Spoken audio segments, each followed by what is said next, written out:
Hello friends, आता आपण बघूया शिवा या मालिकेचा 21 फेब्रुवारीचा एपिसोड रिव्ह्यू. कालच्या भागात आपण बघितलं शिवाचं गॅरेज पूर्ण डेकोरेट केलेलं असतं. तेव्हा आशू शिवाला बोलतो, तू खरंच मस्करी नाही करत आहे ना, हे तू नाही केलं आहे म्हणून. तेव्हा शिवा बोलते, तुझी शपथ आशू. तेव्हा शिवा बाहेर इकडे तिकडे बघते आणि बाहेर जाते आणि आशूला बोलते थांब. तेव्हा शिवाला माहिती असतं की पाना गँग लपली. शिवा एक काठी उचलते आणि फेकते. तेवढ्यात ती काठी सायलेन्सरला लागते आणि सायलेन्सर बोलतो आई गं. तेव्हा शिवा बोलते बाहेर ये, लवकर बाहेर ये. बोलते सगळ्यांनी बाहेर या.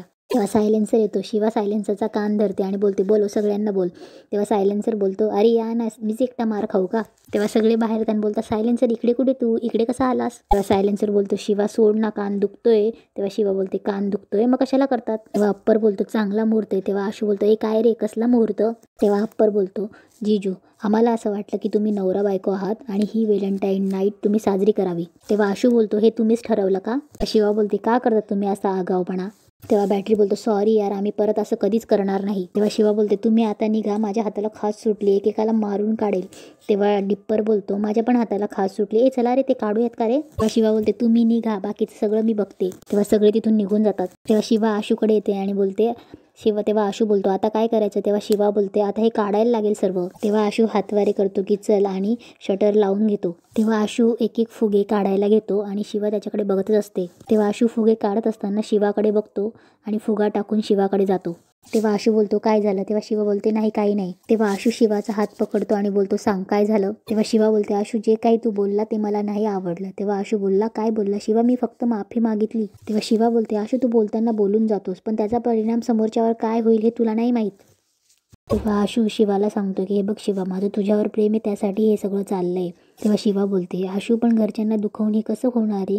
तेव्हा आशू बोलतो की बघ आईने हे समजून घेतलं असतं तर हे सगळं झालंच नसतं ना, तर आपण बाहेर राहिलो असतो का, त्यांच्यासोबतच असतो ना आपण. तेव्हा शिवा बोलते बघ आपण सोबत नाही आहोत तरी त्यांना तुझी काळजी आहे ना. काळजी असणारच आहे, ते जे काही करतायत ते सगळं तुझ्यासाठीच आहे. तेव्हा शिवा बोलते बघ सीताई तुझ्यावर का रागराग करते कारण तिचं तुझ्यावर प्रेम आहे म्हणून, आणि ते कुठे तुला म्हणताय की तिथे येऊन राहा, ते पण तुझ्या कलानेच घेतायत ना. आशू बोलतो नाही नको ना घ्यायला, पण माझ्या कलाने काही गरज नाहीये, उलट तुला समजून घ्यायला हवं. ती जे तुला घालून पाडून बोलते ना मला अजिबात नाही आवडत. कसं कळत नाही यार माझं प्रेम तुझ्यावरतं, माझी काळजी तुझ्याबद्दलची कसं कळत नाही. तेव्हा शिवा बोलते आशू मला हे सगळं कळतं पण कुठेतरी थांबायला पाहिजे ना. तेव्हा आशू बोलतो हे बरं आहे, म्हणजे मी तुला समजून घ्यायचं आणि तू माझ्या घरच्यांची बाजू घ्यायची. शिवा बोलते पण आशू हे तुझ्या प्रेमापोटी बोलते मी. तेव्हा आशू बोलतो काय मी जेव्हा निर्णय घेतला बाहेर पडायचा तेव्हा तू काही बोलली नाहीस. तेव्हा शिवा बोलते मला काय माहिती तू डायरेक्ट इथेच राहणार आहे, मी पण माणूस आहे आशू, मला काय माहिती तुला हे सगळं झेपणार नाही ते. तेव्हा आशू बोलतो बरं माझं जरा काही पोट बिघडलं तुला असं वाटतं मला झेपणार नाहीये. तेव्हा शिवा बोलते तू सगळ्या गोष्टीचा चुकीचा का अर्थ घेतोस आशू. तेव्हा आशू बोलतो की चुकीचा अर्थ घेऊ नको, म्हणजे अगं माझं प्रेम आहे तुझ्यावर, मी उभा राहतो तुझ्यासाठी. शिवा फुगे काढते आणि बोलते मग नको उभा राहू असं तू. तेव्हा आशू बोलतो ठीक आहे मग कसं. आशू पण फुगे काढतो आणि बोलतो सांग कसा उभा राहू. तेव्हा आशू चिडतो शिवा यार माझं प्रेम समजत नाही तुला. तेव्हा शिवा बोलते तुला नाही समजत. तेव्हा आशू बोलतो ऐक ना काय नाही कळते, सांग मला काय नाही कळते. तेव्हा शिवा बोलते आशू तू विचार करून ना काहीही बोलत नाहीस. तेव्हा आशू बोलतो कारण तू माझ्या घरच्यांची बाजू घेतेस अगं, तुला कळतंय का. तेव्हा आशू बोलतो तुला कळत नाहीये का. तेव्हा शिवा बोलते अरे तू चुकीचा अर्थ घेतोस आशू. तेव्हा शिवा बोलते आशू तुला ना प्रेमाचा कळत नाही. तेव्हा आशू बोलतो हा तू ना PhD केली आहेस ना, तुला सगळं कळतं, तुला ना सॅक्रिफाईस कळावं ते कळत नाही. तेव्हा शिवा बोलते आशू शिवामध्ये भांडण होतं. आशू बोलतो तुला ना सॅक्रिफाईस करायला आवडतं. तेव्हा शिवा बोलते त्या विषयामध्ये जायचं नाही. तेव्हा आशू बोलतो विषय तू सुरू केलायस. तेव्हा शिवा बोलते हा ठीक आहे मी सुरू केला मग काय करणार. तेव्हा आशू बोलतो काय करणार म्हणजे. तेव्हा शिवा बोलते आशू तुला ना प्रेमच कळत नाही यार. तेव्हा आशू बोलतो आता मला कसं कळणार, मला आत्ताच कळायला लागलंय ना प्रेम, आणि जसं मला कळतं तसं मी प्रेम करतो. तेव्हा शिवा बोलते तुला प्रेम आहे हेही कळत नव्हतं आशू, कळलं असतं ना तर एक्सप्रेस केलं असतं, प्रपोज मी केलं तुला. तेव्हा आशू बोलतो प्रपोज मीही केलंय तुला.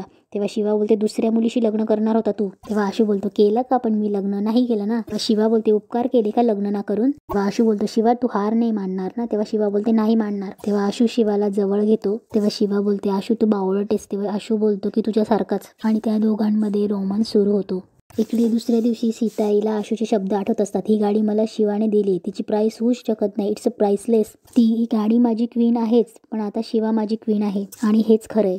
वागण्याने आई मला तुझी भीती वाटायला लागली आता, आणि हे असंच चालू राहिलं ना तर माझ्या मनात असलेला तुझ्याबद्दलचा रिस्पेक्ट हळूहळू कमी होईल. हे सीताला सगळं आठवत असं. तेवढ्यात तिथे उर्मिला येते. उर्मिला बोलते ताई काय झालं अगं, तू बाहेर का नाही आलीस? तेव्हा सीता बोलते माझं कुठे चुकतंय याचा विचार करत होती. माझ्या स्वतःचा मुलगा असं कसं बोलू शकतो माझ्याशी? तेव्हा उर्मिला बोलते ताई अगं असं काहीच नाहीये, तू उगाच मनाला लावून घेऊ नकोस. आणि तुला माहिती आहे ना आपला आशू कसा आहे, तो हळूहळू थोडं शिकतोय सगळं. तेव्हा सीता बोलते हो तो शिकत असेल, मग त्याचं चुकत नाही तर माझं कुठे चुकतंय? जो मुलगा कधी माझ्या शब्दाबाहेर गेला नाही तो आज माझा एक शब्दही ऐकून घेत नाही. माझं वागणं त्याला पटत नाही. मला कळतच नाहीये मी असं काय वागली ज्यामुळे तू माझ्या विरोधात गेला. तेव्हा उर्मिला बोलते ताई तो तुझ्या विरोधात नाही, फक्त त्याची मतं वेगळी, एवढं आपल्याला समजून घ्यायला. ताई तू पण त्याची काळजीपोटीच बोलते ना, आपल्याला ते समजून घ्यायला पाहिजे. तेव्हा सीता बोलते पण तुम्हाला सगळ्यांना तो बरोबरच वाटतोय ना, मला वाटत नसलं तरी. असं काय जे मला दिसत नाहीये? मला समजून घ्यायला हवंय. थोडंसं तू वेळ दे, सगळं काही नीट होईल. दुसऱ्या दिवशी सकाळ होते तरी आशू आणि शिवा झोपलेलेच असतात. तेव्हा शिवा उठते, आशू उठतो. शिवा आशूकडे बघते आणि हसते. तेव्हा ते दोघं एकमेकांकडे बघून लाजत असतात आणि एकमेकांकडे बघतात आणि सॉरी बोलतात.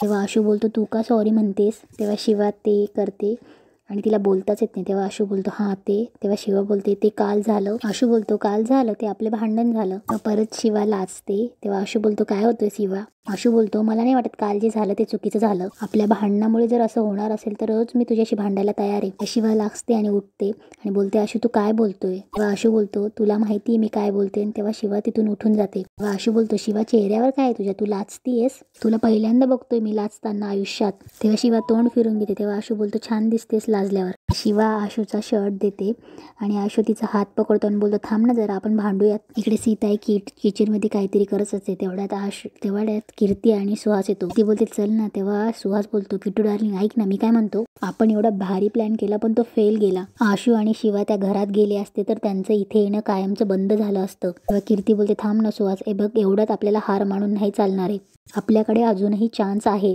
तेव्हा सुहास बोलतो तू काय करणार आता? तेव्हा कीर्ती बोलते माझ्यावर विश्वास आहे ना? तेव्हा सुहास बोलतो स्वतःपेक्षा जास्त. तेव्हा सुहास बोलतो म्हणूनच तर थांबलो ना. तेव्हा कीर्ती बोलते काय? सुहास बोलतो नाही काही नाही. तेव्हा कीर्ती रडते आणि सुहास बोलतो तुला काय होतंय, रडतीस का? कीर्ती सुहासला खुणवते बघतो आणि ती सीताकडे जाते किचन मध्ये आणि सीताच्या गळ्यात पडून रडते. तेव्हा सीता बोलते अगं कीर्ती अगं काय झालं, काय अशी का करते? तेव्हा कीर्ती बोलते सॉरी मी काहीच नाही करू शकते तुझ्यासाठी. हे बघ आई तुझं दुःख जर मला घेता आलं असतं ना, तुझं सगळं दुःख मी माझ्यावर घेतलं असतं. आपला मुलगा आपल्यापासून दुरावणं हे खूप जीव जाळणारं असेल ना आई. तेव्हा सीता बोलते हे ज्याला कळायला हवं तो तर लांबच चाललाय आपल्यापासून. तेव्हा कीर्ती बोलते तू कसं सगळं एकटी सहन करतेस? तेव्हा कीर्ती बोलते आई या सगळ्यात ना फक्त आशूची चूक आहे, त्याने ते सगळं बोलायला नको होतं. आणि आई आशू आता घरी परत आला तरी तो आपला आशू नसणार आहे. तेव्हा सीता बोलते थांब कीर्ती आपण असा टोकाचा विचार नको करायला. आपणच असा विचार केला तर तो आपल्यापासून लांबच जाईल ना. आपण दुसऱ्या बाजूने विचार करायला हवा.